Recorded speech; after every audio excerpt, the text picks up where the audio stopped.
هي فكرة راودت بطالين منذ زمن، وتحدوا كل الصعاب وأبدعوا في رسم جداريات أضفت على المدينة جمالا منقطع النظير. كل جدارية تحكي قصة، لو كتبت ما رفع القلم حتى يجف الحبر.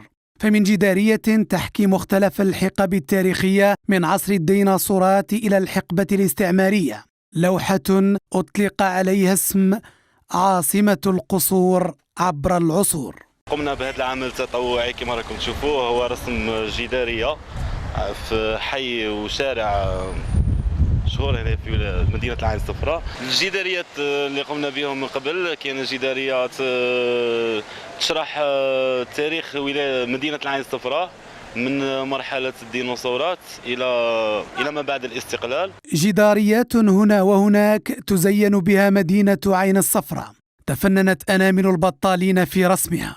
فمن يقول أن البطالين هم عالة على المجتمع فهو واهم. درناها بور بروفي باللي كاين دي زارتيست في عين صفراء ويقدروا زعما يخدموا صوالح بزاف. طلبوا من السلطات ثاني باش تدعم لنا هاد الشباب، عندها بزاف مواهب بزاف مبادئ باغي يخرجهم ما عندهاش طاقه.